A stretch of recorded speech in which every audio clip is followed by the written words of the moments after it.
Maureen is a wonderful person.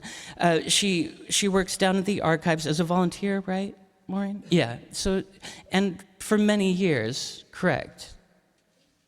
17 years volunteering at the archives. Yes, combing through monotonous tasks, and what she has come up with is a wealth of information, and we're really excited to bring her up here, and she's going to share with us a bit about Altaville and Angels Camp. And so, yes, a warm welcome for Maureen.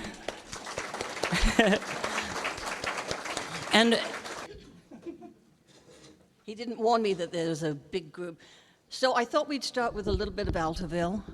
And what I was surprised about with Altaville is it was mostly mines. I always thought Angels Camp were the mines, but Altaville was all mines all the way down the highway. So the picture you see up there on the left is the Prince Building.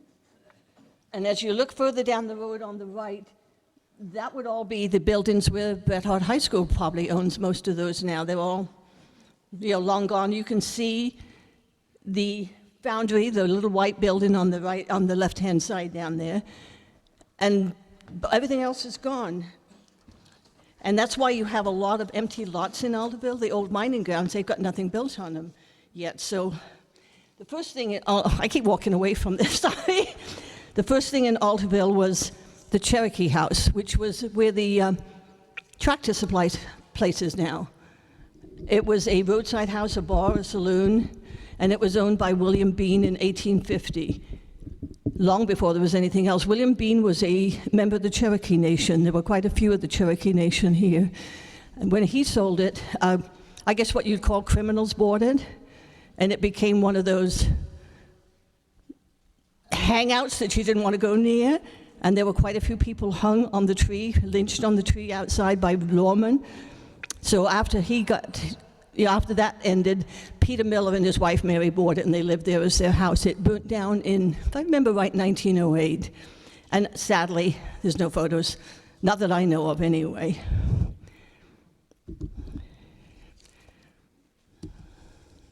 Why is this not?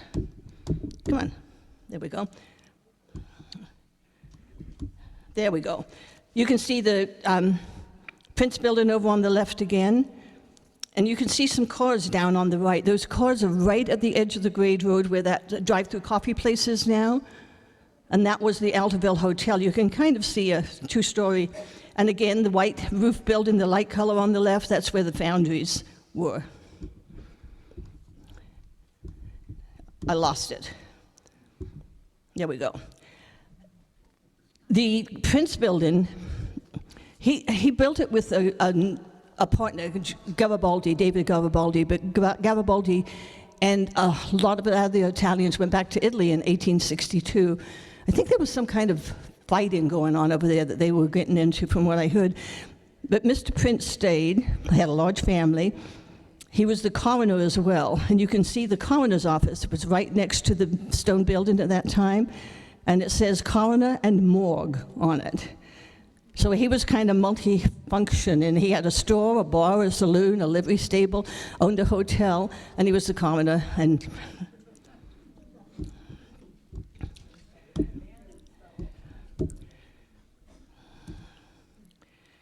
I'm having trouble getting this to, there it went. That's the livery stable he owned. The building you can see behind that livery stable, that's the Altaville Hotel. Oh, okay, what have we got there? We got rid of it. Yeah. And the Altaville Hotel was, like I said, on the corner of the grade road where the coffee shop is now. It used to be a chicken place, and changes all the time. The foundry, I'm sure you're all familiar with the foundry. You had a question? I wanted you to turn the lights off. Oh, it would show better probably, wouldn't it? Yes. So the foundry had a lot of owners. I know we always think of it as the Demers foundry, but it was actually Worcester, where Mrs. Whittle's family, the Woosters, if I'm right, your Bartus and Woosters, right, Nancy?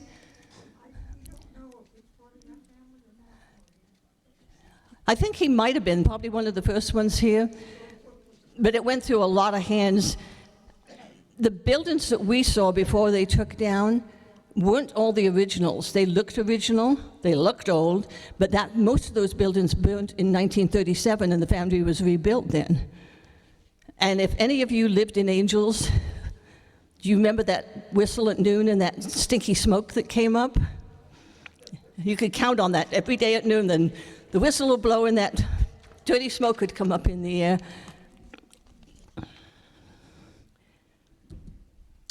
You can see the foundry buildings there. The one in the middle is the stone building that the foundation, it's got some rocks, walls back at the back of the Save Mart lot. You can see over on the left, all those buildings weren't there then. Another picture. And this is from when it burnt down, July 3rd newspaper, 1937, it burnt down. Not the stone building, of course, but a lot of them did. That's the inside of the foundry. Looking at it, it had to have been fairly early, and some of those kids look like kids. I mean, they look like children working in that place. This is from a family album. It's behind the foundry. You can see all the wood at the left, because they were burning wood to keep that, going. And that building over there at the left is what we always called the Monty Birdie house. It was actually Mr. Demarest, of course, first. I don't know any of the men in the building.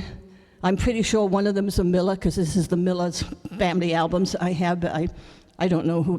None of them have any names on those photos. Again, this is the foundry sitting outside. The kid sitting up there on the left, on the upper one, that's Billy Raggio, because I do know that had a name on it, but the other men, I don't know who they are.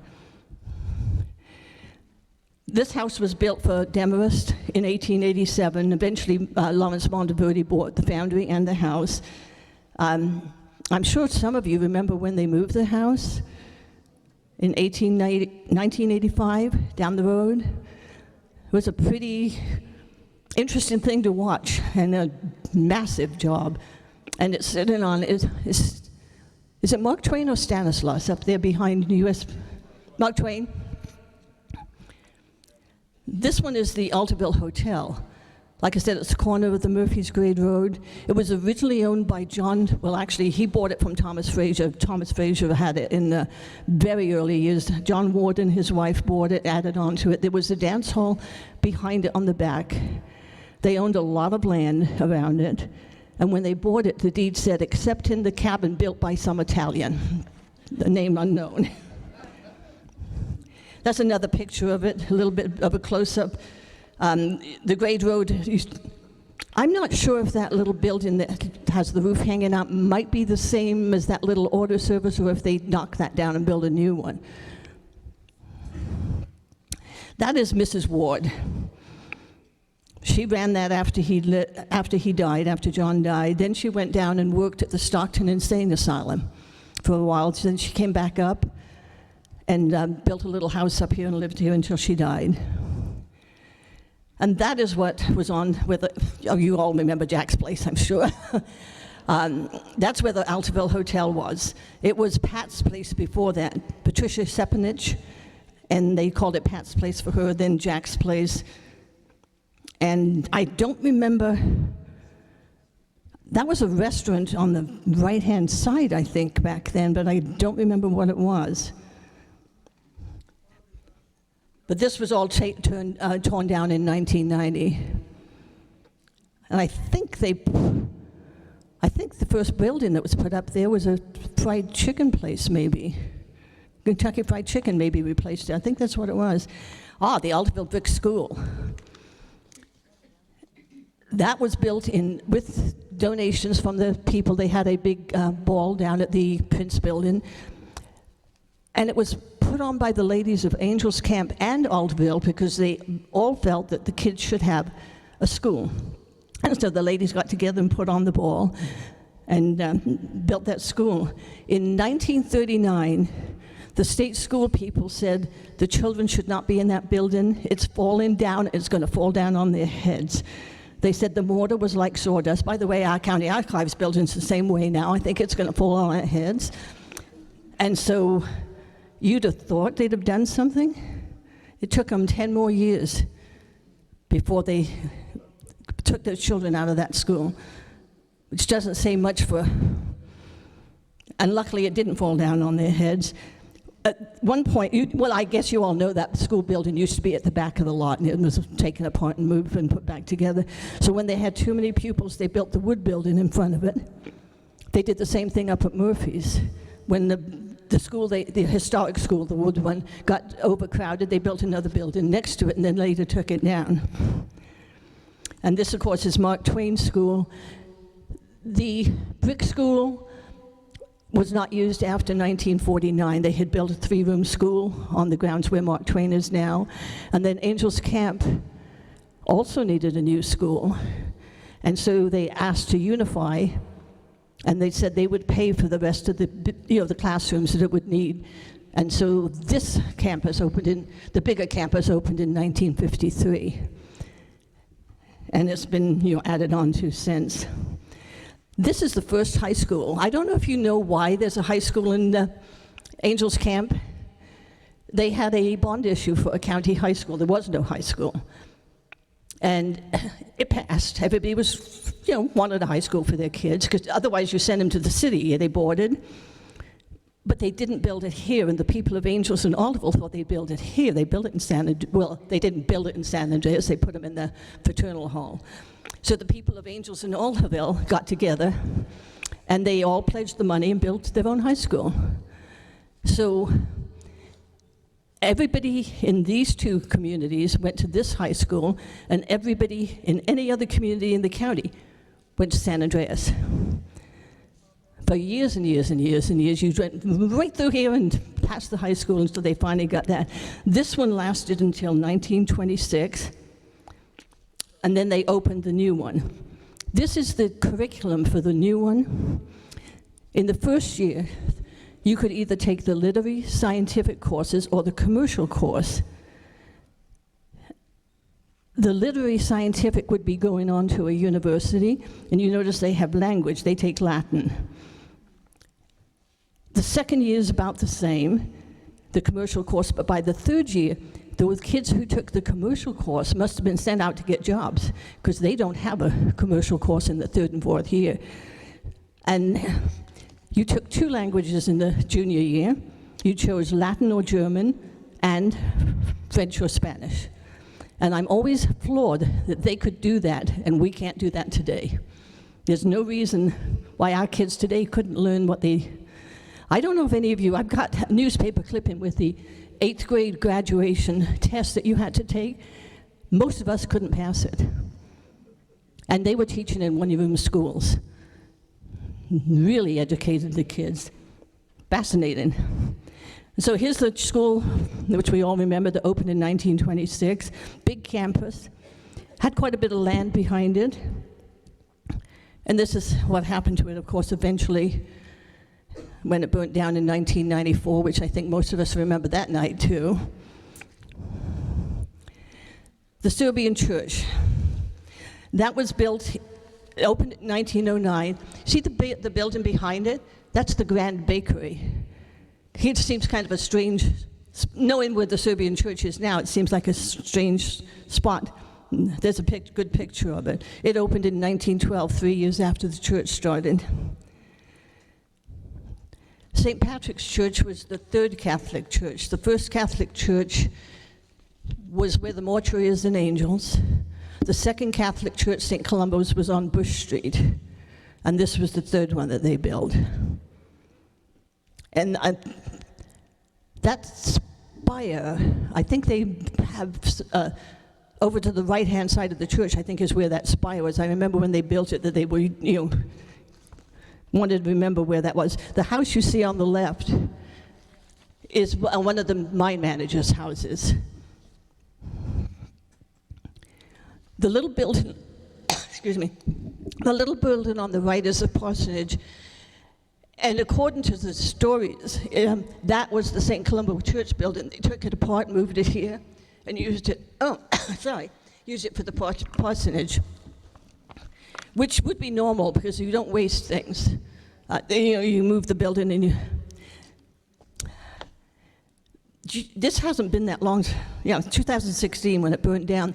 This was built in 1900 for Eli Price. He was a school teacher in a lot of our schools. He had quite a large family. He didn't finish the house for years. The tax thing for about 15 years said unfinished house.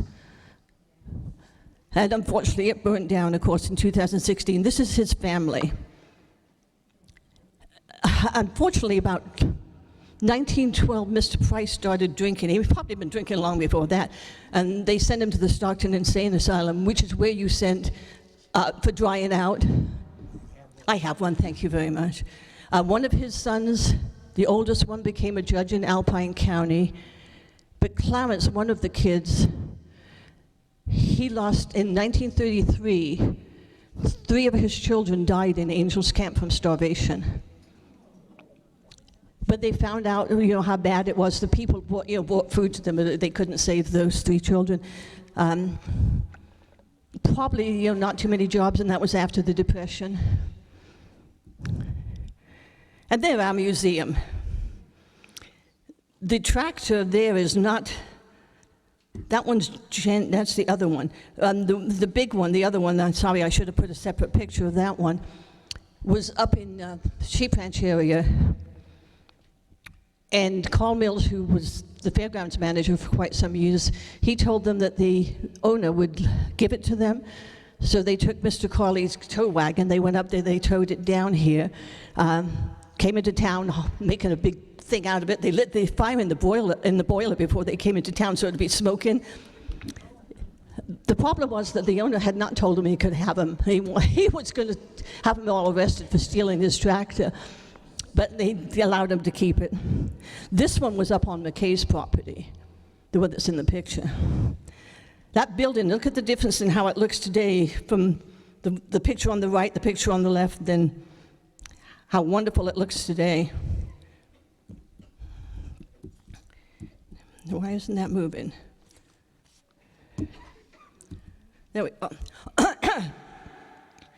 This is one of the ladies that lived down in almost on the line where Angels Camp was, and this was very early, 1857.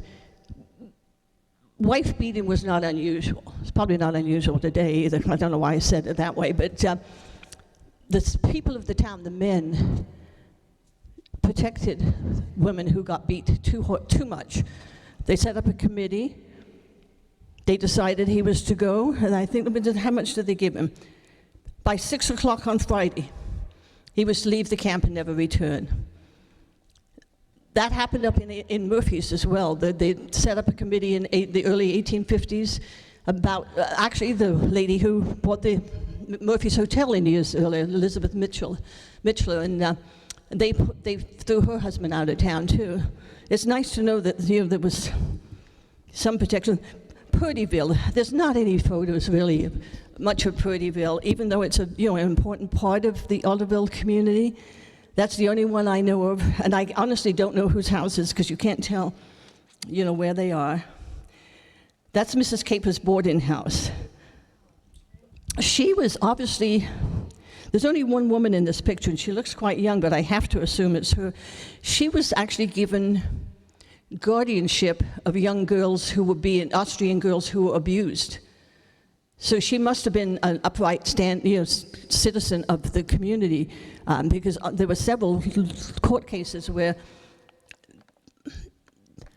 what often happened is, say dad owed a debt, he would sell his young daughter to the man in marriage.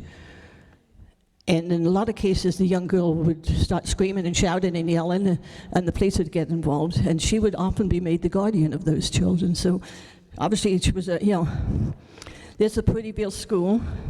Again, we don't know any of their names. That's the house down in front of Swenderman's. It's still sitting there, the old Swenderman Hardware. That was Elizabeth Ward's, the owner of the Altaville Hotel. That's the little house she built in 1897 and lived in. It was going to be moved, but didn't. Hang on, we don't know yet. Oh, I'm going to say I don't know what's going on, but it's still under consideration, I guess. Yeah. I just threw this one, the Monty's Inn. I know you've all seen that old building outside of Angels Camp. That was a big dance hall. That's all that's left of it, and it is going to be gone to the ground in probably another year or so. It's really getting bad this year. But that was one of the biggest dance halls around. So Angels Camp. I'm guessing this is maybe 1890 or so. Very few of those buildings are still there because Angels Camp had fires every few years and kept wiping out their business district. This is Henry Angel. By the way, in case anybody thinks there was a George Angel, there wasn't a George Angel. I know they've got them written in things. There was no George Angel. At one point in 1860 census, Henry Angel had James Angel living with him. They were 4 years apart, both born in the same state. Could have been a brother or a cousin, but that's the only time he had anybody else with him. And this is a clip-in. He left in 1848 and sold his trading post to John Scribner. And this says, he had a store in the camp, and he had a log cabin that was situated near where the Scribner store is. His trading post wasn't where the Scribner store, which has been written in most books. His trading post was on this side of the creek, right next to the creek.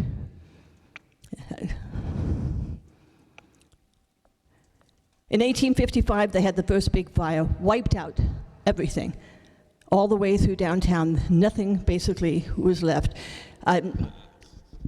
There are books that have said that the Catholic Church on the mortuary lot burnt, but there was nothing in any newspaper that said that church burnt. And there was a Catholic church there the next year. I don't think St. Michael's Church burnt. I think it just didn't get up that far, but we can't prove it. And next year we did it again. The Angels Hotel was called the Lake Hotel. And when he rebuilt, he built of wood.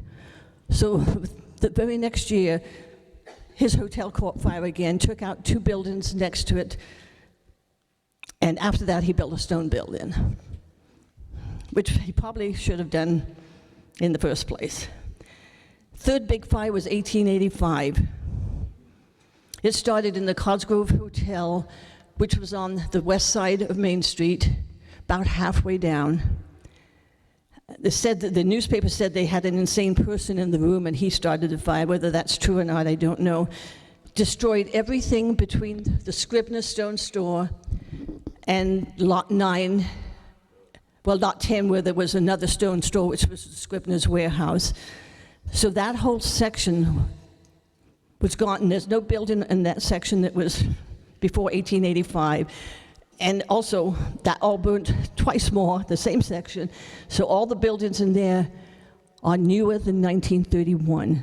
Mostly the Bazinet Hotel, the Bank of America building, because they took up most of the lots that were burned. But there's nothing there that's before 1900. This is the next big one, 1894. Started on the same side, the west side, burned it to the ground, and took out, let's see, the Stockton Lodging House, Marshall Saloon, the Golden Eagle Hotel and Bakery, Swain's Jewelry Store, Jack's Hardware Store, Ratz's Barber Shop, Mrs. Crook's Lodging House, Burner's Cigar Store, a saloon, Otto Fletcher's, and William Smith's Lodging House, and also went across on the east side of Main Street and damaged buildings, the Angels Hotel and other buildings on that side. So a lot of that stuff, like I said, they're not as old as we think they are because of the fires that they had. Here's another one, 1923, hit again on the same side, west side of town, and took out, let's see, the Angels Theater. That first theater on that side had been built in 1912, so in 1923 that theater, same place where the theater is now, burnt that out and all the stores around it. Now this one is a little off. It's the 1931 fire that took out 5 lots in that block. It said the landmarks immortalized by Mark Twain. Well, obviously they weren't. They've all been burnt 5 times, so they're nothing to do with, But it burned, like I said, it took out lot 5, 6, 7, 8, and 9. And most of the time there was not much insurance on these things. This one, I don't know if you know that the Congregational Churches closed down a week ago. And so the history of this could very easily get lost if we don't watch it. That lot was the burial ground, the public burial ground of Angels Camp. It was the only early burial ground in Angels Camp. And then there was a Union church up on Summit Road that had been built in the 1850s. It was getting really, really bad. So they put one on the back of the burial ground. You can see it on the left-hand picture behind the Congregational Church. And then the Congregational Church was built on the burial ground. And you notice that there are gravestones still there. I have a nasty feeling about how many people are buried there.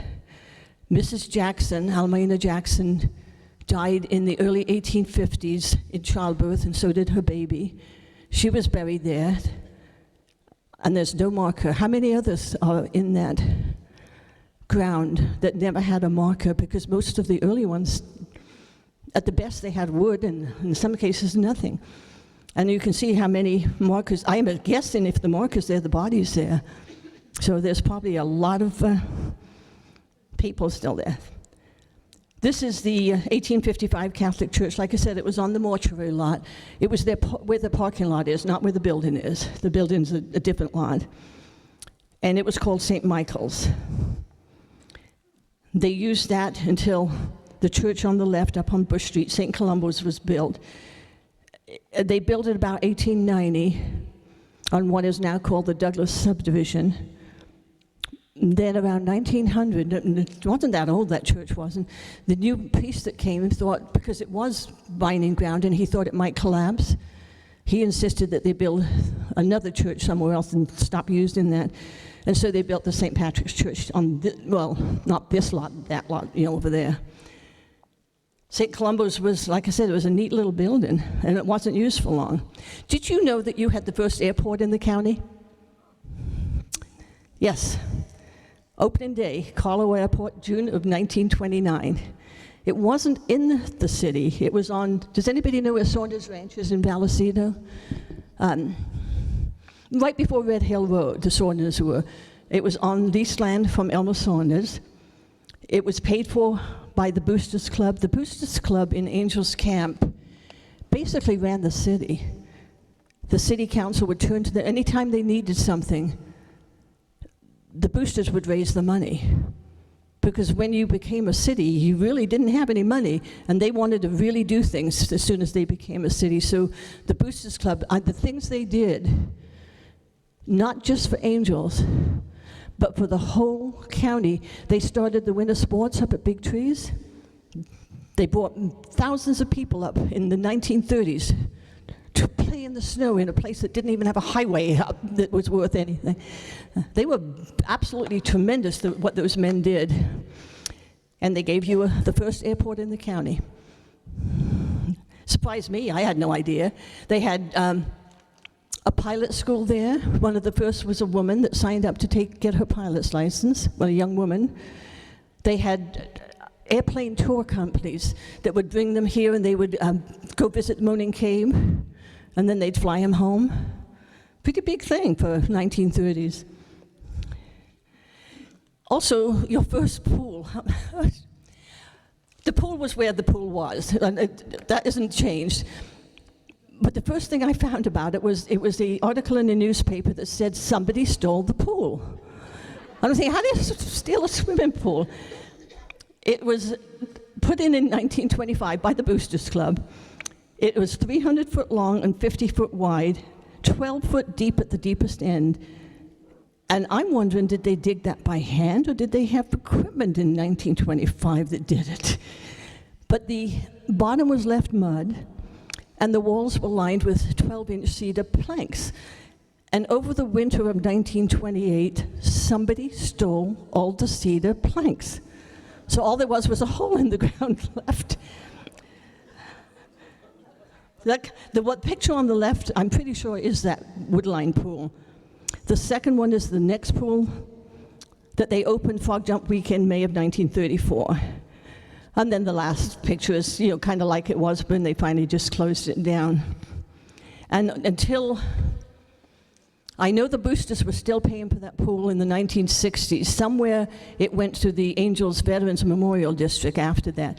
I know it couldn't have gone to them before that because they didn't exist before that, and I know that the boosters were still doing it. This is where the Angels Theater is. This is lot 15 in block 3. And you wouldn't have thought that there would be a big lumberyard down there on Main Street. But there is. It was owned by William Hanford Hill. He sold it to Kimball and Cudden and Dickinson. They sold it to Manuel and eventually owned up by Mr. Fletcher, John Fletcher of Angels Camp. That had to, with the wagons hauling the logs down and all the wood, and people going in and out to get that wood, that had got to have been a dangerous location and difficult to get around. So after it finally was sold, they put that first movie theater in 1912. It wasn't very big. As I said, it burnt in 1923. And then the picture on the left, by the way, is the Stickle Theater. That was a dramatic, no, it was not a movie theater. The picture in the middle is the first movie theater. It was built next to the Calaveras Hotel in 1908. And you can actually, if you blow up that picture, you can read the movies that they had. The picture on the right is the inside of the 1912 movie theater that burnt down in 1922. And then here's the interior of the theater, the one that was rebuilt in 1924. And that is how it looked on the outside during the Frog Jump weekend. It was built again, opened in 1939. It burnt down in 1954 and stayed closed until 1967. So there was a big gap of 13 years where the building just sat there damaged, and then it looks now, well, not the inside because they've really fixed up the inside, but the outside looks the same now as it did when it reopened. Here's the Angels Hotel. As I said, it belonged to Charles Lake. He built it after the second fire. The left-hand side looks like it's part of the hotel. That was the IOF building. They owned the ground, and they owned the upper floor, but they sold the bottom floor to retail businesses. It's kind of like a condo association building or something. So when Mr. Lake built his stone hotel, the deed said that they would be able to use the party wall as a shared wall for the new hotel. That IOF building caught fire during the 1885 fire. They had black powder. The retail business had black powder stored in the basement. The fire got to the black powder and blew the building up. So the IOF building that you see now is 2 lots down and was built after that 1885 fire. Don't pay any attention to the dates on those old buildings. They say the date, but it's from when the IOF first started, for instance, not from when that building was built. This is how it looked in 1880, kind of barren. That's in 1890, 10 years later. And that's kind of, more like what it looks today, missing a few parts on it, but it went through quite a few hands. The bartender that told that story to Mark Twain about the Jumping Frog, Russ Kuhn, he owned it. He sold it to Dr. Jones of Murphy's. They changed the name to the Union Hotel. And then it became Otto Fletchen's, and finally, of course, the Heinz family and the Lemurs had bought it. This is Mr. Scribner's store. It's the only good old shop we have. And it's not the upper part, it's just the lower that was his store. If you see that building, you see down on the right-hand side, it looks different. The Woodses bought the lot and built the whole building around that little Scribner store. And the Woods building, the same thing, had, up on the top there was an opera hall, there were doctor's offices, retail all the way along the bottom. And it burnt down. 1941, if I remember correctly, so it's now the city parking lot where that is. That building looks a lot bigger than that parking lot, but it clearly wasn't. This is the John Scribner home. It had been built earlier, but in 1867, the original home burnt to the ground, and Scribner's partner, Captain Henry Matthews, died in the fire. They immediately rebuilt. That's the house that Scribner's rebuilt. And this is how it looks today on the right. That's one of the nicest, upkeeps on an old house that we have in the town. When John Scribner died, his wife, his widow, Susan, got everything, and he had a lot of money. And then when she died, not that long after, she left her money to her nieces and nephews in England. Except they weren't her nieces and nephews, they were her children. She had left her husband and her children and ran off with a boarder, came to America. Then she married a man. I don't know what she did with the guy she ran off with. Married a man, and when he died, she married Scribner. But she was still married to the first husband when she married the second, and we don't know if she was a bigamist when she married Scribner or not. And we don't know if Mr. Scribner knew that his wife had ran off and left her family and married several times. No idea. But it was interesting. It all came out in the newspapers after she died that she wasn't who they thought. This is the Sam Choi store in Chinatown. Sam Choi was the best known of the Chinese gentlemen that owned any businesses at all. He actually had a store on Main Street at one time, and there was another Chinese store on the other side of Main Street for a while, but most of them, of course, were in Chinatown. He would stay until he started selling right about 1900. He had most of his stuff was gone by 1902 or so. They built a second floor on it, and they turned it into a brothel, I guess I'll call it. I'm trying to think of the right word. A brothel will do. And it stayed with the second floor. The ladies' rooms were up. There was a big description on how it worked. There's a small dance hall down on the bottom floor and a parlor. And the ladies' rooms were upstairs. The lady of the house also served the upstairs rooms. Her name was Lottie Smith. It was owned by Mr. Monty Birdie. And so, of course, when about 1914, 1915, when they said we're not having these places anymore, he got arrested, so did she, and so did 4 other houses in Chinatown. Strangely, they didn't close the Banana Ranch down then. That was later. And then they took off that second floor, the city bought it and turned it into a jail. This is the original Calaveras Hotel. Not that big building that you've all seen pictures of. That was what the Calaveras Hotel was when it was purchased. It was built by a young woman, and I don't know, it's kind of unusual. She built it on Alexander Love's land, and then later she bought part of his land that the building was on, and Mrs. Valeri, who was widowed, purchased it from her. Then Mrs. Valeri bought this little spot to the left and put the meat market there. And this is what it eventually, the round roof building is that first movie house. It was turned into all kinds of a plumbing store, a hardware store. You can kind of see the peak in the middle that was the original Calaveras Hotel. And she has added every building all the way down to Scrabble Lane. And this lodging house that was on the right-hand side, she added that as well. And, no, I must have missed, there, I took too many. Why is it going back and forth? That's how it looked after the December 1938 fire. Nothing left of it. They did have one death in the building when it burnt down. That lot stayed empty for a lot of years. This building I like. This is still there, you can recognize it. It was built by a jeweler who had his jewelry store in the left-hand side, the lower, the one-story side, on that empty lot in front of the stable.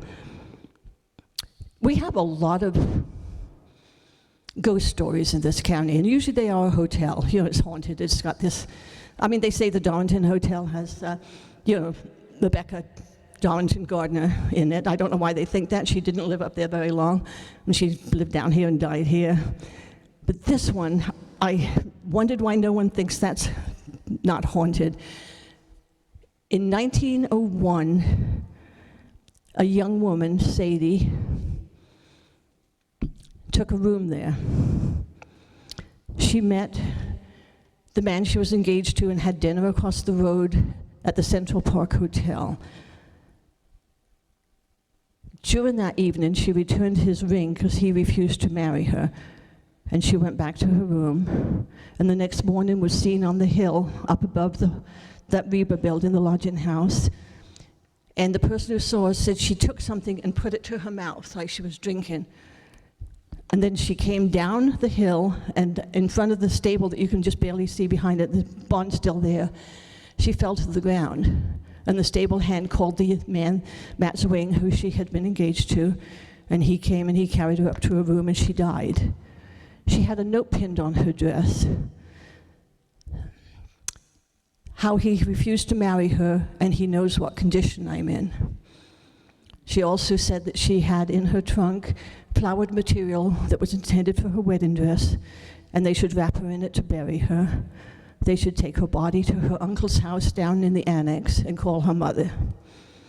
And if anybody's going to haunt anything, she should be haunting that place. And yet no one's ever said that that place is haunted.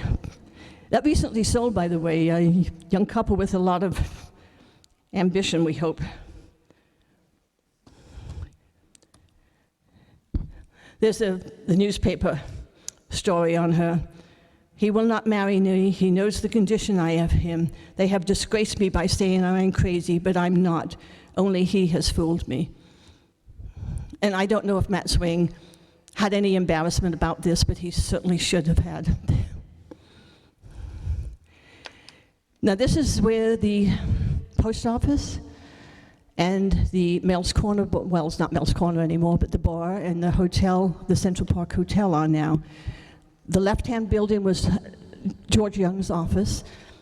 He somehow became an attorney, and when he came here it was mine, and he turned into an attorney. Dr. Boone's office was next to his. Dr. Boone had his house behind, and William Mays owned this little cottage that was on the corner. And that is what's there now. The Central Park Hotel was bought, it wasn't there. The lady from, Mrs. Slebitz from Murphy's bought it. She'd been widowed, and she came down and she bought the house that was there, built the hotel. Then she sold it to Eliza Perry, who was the owner of the hotel in Murphy's. She was Eliza Perry before she'd remarried into Nathaniel Hoyt. When she died, her husband and her sister inherited the hotel, and eventually it got turned into Central Park. That hotel, during the flu epidemic in the 1918s, was turned into a Red Cross hospital and was used for that in Angels Camp. There was a Native American who was Jeff Davis's son, Ike.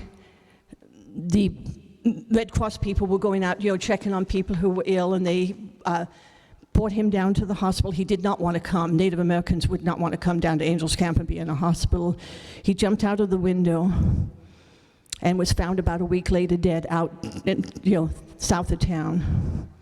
Eventually they built this, there were 3 wood buildings to the left of it. Then they built the building you can see in this picture with the little peaked roof, which is now where the post office is. And that is not a stone hotel. That is a stone facing put on a wood building. That wall looks like it is, but it is definitely, and it was a wood building based later. The Stickle Store buildings are still standing. The big, tall 2-story one was the second one built. I kind of have a feeling this might have been a grand opening with all these people outside it, which would make it about 1896. The building to the right is the original Stickle Store, which is now Stories and Stones. You can see the original Stickle Store and how it looks today. And there the two are side by side. It turned into the garage. And still is a garage, building, basically. The Stickles owned a lot of land to the north of that. In 1900, they sold a part of it to the new Calaveras County Bank. Then they sold the rest of it with the buildings that were on it to another man. He took down the one next to the bank and built what is now Turner's. And the other two buildings were there. They're the original buildings. That one to the left is corrugated iron. One of those, I'm trying to remember which one of those two. One of them was the pickle patch for years. Pickle barrel, yes, the pickle patch was in. This is John Pirano's store. It was down by the creek where the Century 21 office is now. I think it's still Century 21. He had married a young girl, Julia Podesto. Big stone building. He had first been living over on the other side of the creek. And after he got married and they started having children, he built a stone house behind it. That house is still standing. That's John Pirano. He was described as being reddish-haired, blue-eyed, and small in stature. The building was taken down in 1938, so a gas station could be built there. A lot of you probably remember that gas station. It was taken down in, I'm going to say 1972, and they built Fidelity Bank, which is the same building where Century 21 is now. That is Joseph Pirano's store. It is still standing across from, up at this end of town, across from what was the visitor center. Look at the road. You see how that building's right flat to the road? There's no steps up, and the house is the same way. After they paved the road, see the difference? It's left, they graded it down so far that was left up high on a bank.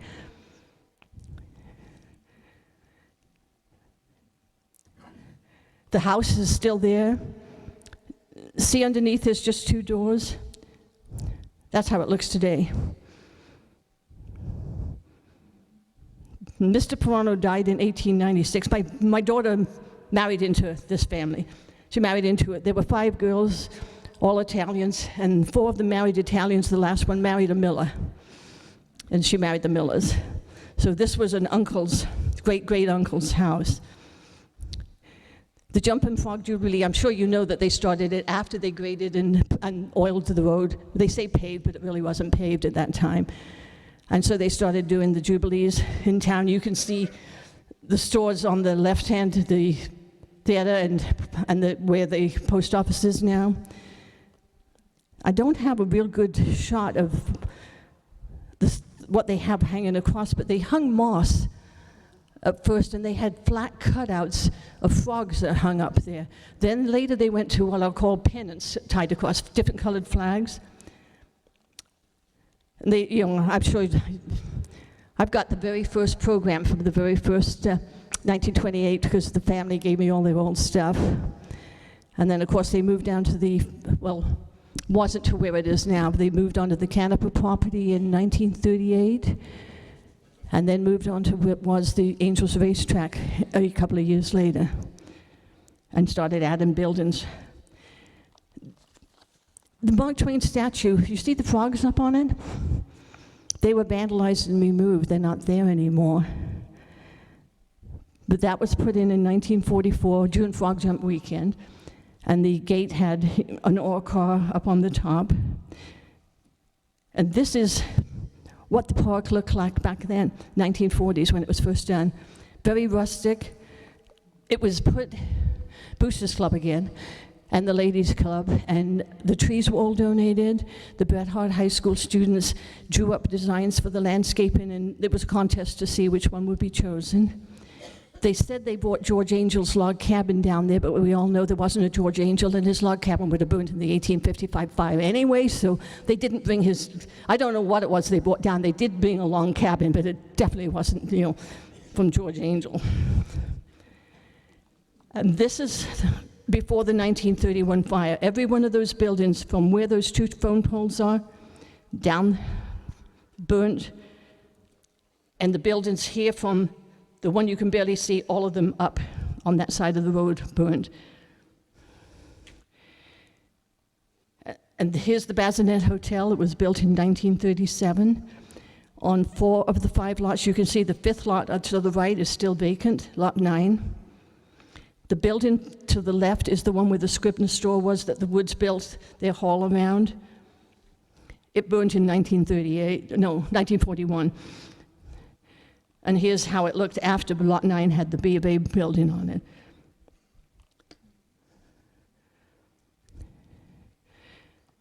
This is one of these livery stables, the one further up. This was made into the Carley's garage.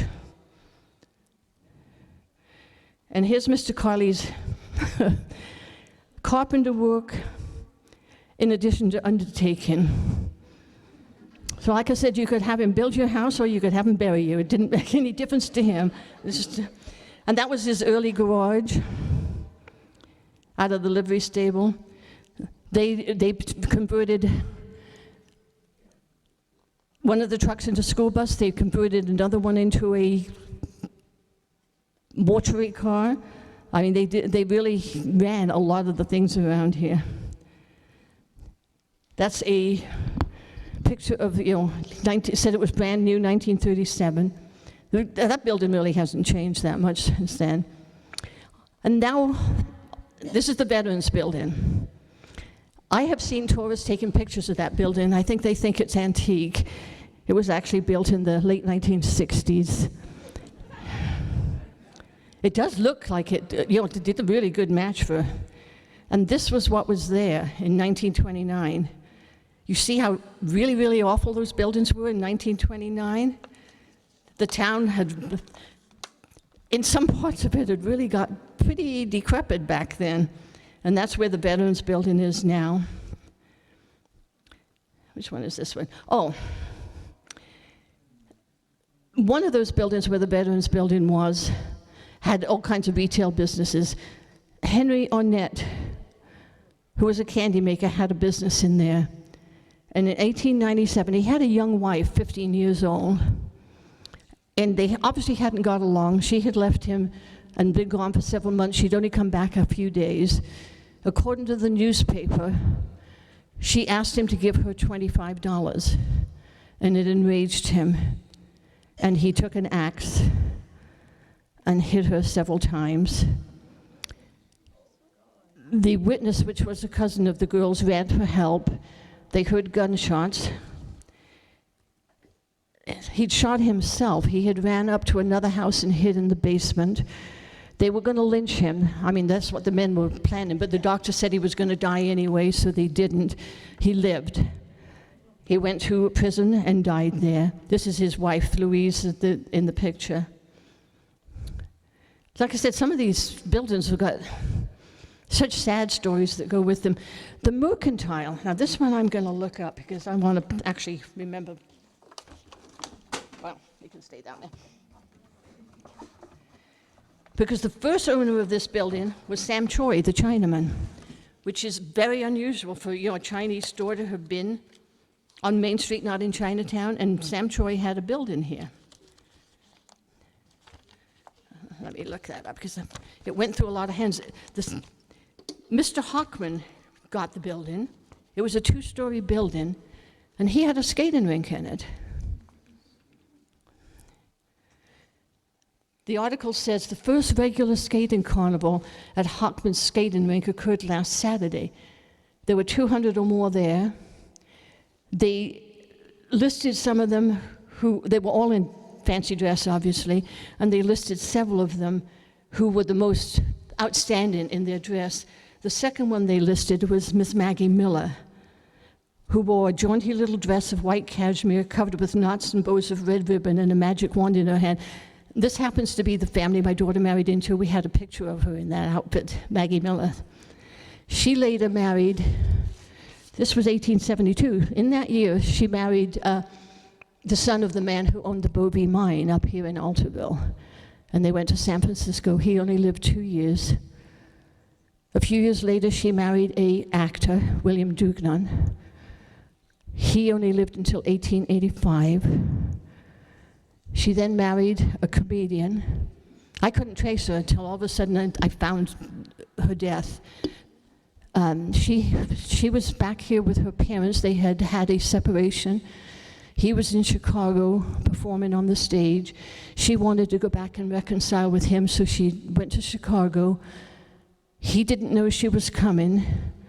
She thought because he didn't meet her that he didn't want her, and she swallowed carbolic acid.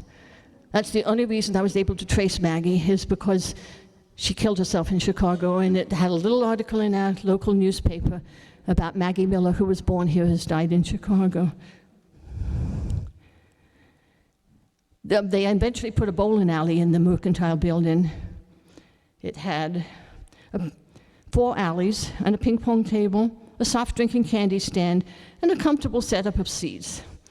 That was in 1942. The Angels Annex is the area south of town where they're kind of up on a hill. On the right-hand side, and I know you can't really see it, there's a big park called the Angels Annex Park. It was also called the Fairfax Park because it's built on top of the Fairfax plaza mine that was down there. This is all done by the Utica Mining Company, probably for housing, for their miners to buy. The lots were $100.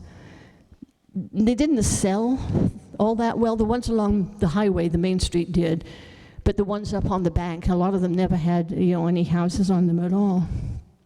That's the kind of one of the houses that was out there. The Fairfax, they call it Fairfax Park in the bigger thing. They built a pavilion out there.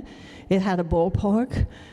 They had all kinds of things going on out there, all kinds of events. This is in 1897. They had a ball there in 1897 on August. They had a merry-go-round there the same week. And I have one picture. This is the Angels Miners Band, and that's the pavilion they built. The gentleman on the right in the front row is John William Henry Miller. The fourth from the right in the back row is, I just lost his first name, Stone, Charlie Stone. I don't know the names of any of the other, but they're all local Angels Camp men. There could be ancestors of any of you that are here. We got so few houses that still look like the same. This is right down there on the highway at the creek. It was Dr. Pasha's house. You can see how it looked years ago, except for the fact it looks a lot better now. Not much difference. Next to it was John A. Parana's home. Same thing, hasn't changed all that much at all. Side-by-side views that still, like I said, you'd certainly know what house it was. This is the Utica Hospital. It was built in 1894 after there was a lot of outcry because there were so many accidents in that mine and there was nowhere for the men to be taken care of, so they built this, a modern hospital at the time on Dr. John Dora's lot. It still stands. It's pretty run down. This is the first fire department. It was down there about building south of where the Veterans Building stands. That is only a 14 by 15 foot building. And they had the fire truck in there. The man that sold it to them, his purchase price was that he would not have to pay to put the fire lines to his property. They must have made a rule that everybody had to run lines and you had to pay for it, and so he told them. This is the second Masonic Hall. It's on the same lot as the old Masonic Hall was, but during the fire of 1894, it spread back onto Bush Street and burnt the front of the building. So in 1897, they built this building. It's a private residence now, but it's still in good condition. This is running outside of town. This is what everybody calls the Mamagi building, which is almost down to the ground. The two on the right are James and Louisa. I don't have any idea of who the lady standing is. This is how it looked in better days. It was right on the road, and they did move the road over because it was not a good idea. The Miller family, Maggie Miller's family, lived 100 yards from there. And I've always wondered if that house down there was their house. I'll never know, but they were 100 yards from the Margie's home. Over the years, Utica Mansion changed greatly over the years because they added on, put a veranda in, etc. So it changed quite a bit. The depot, which obviously is gone. The bands changed uniform constantly. Miners' band, that would have been probably in the 1940s, 1950s. The two bridges, the one on the right is the one that goes towards Sonora. That was built after the flood of 1909. I cannot find a date from when the bridge and Vallecita Road were put in, but I know it was after 1947 because they took the property they needed by eminent domain. And the people didn't like what they were offered, and they sued for more money. And by the way, won. They never do offer one. So I know it was put in after 1947, but I haven't been able to find anything on the exact dates of when, which meant that road was not there. I don't know if you realize that you went up Bird's Way, and then right above, it crossed to the right, crossed the creek, and went up. This was all built when that bridge was built. And that's why they had to take all the property, because they didn't have any property for a road. Angels Brewery, that was outside of town. There's still one old building there. Not this building, but there was the old, probably a barn from the ice works part of it. This was the Los Muertos Saloon. It belonged to the Miller family, and then the Pecaninos bought it. It burnt down in 1952. It was not that far south of Angels Camp, almost across from where the Park Street goes down to where the park used to be. And that is Maggie Miller, the second Maggie Miller. Every generation has a Maggie Miller. She's the second Maggie Miller there, standing up on that porch. And there we are.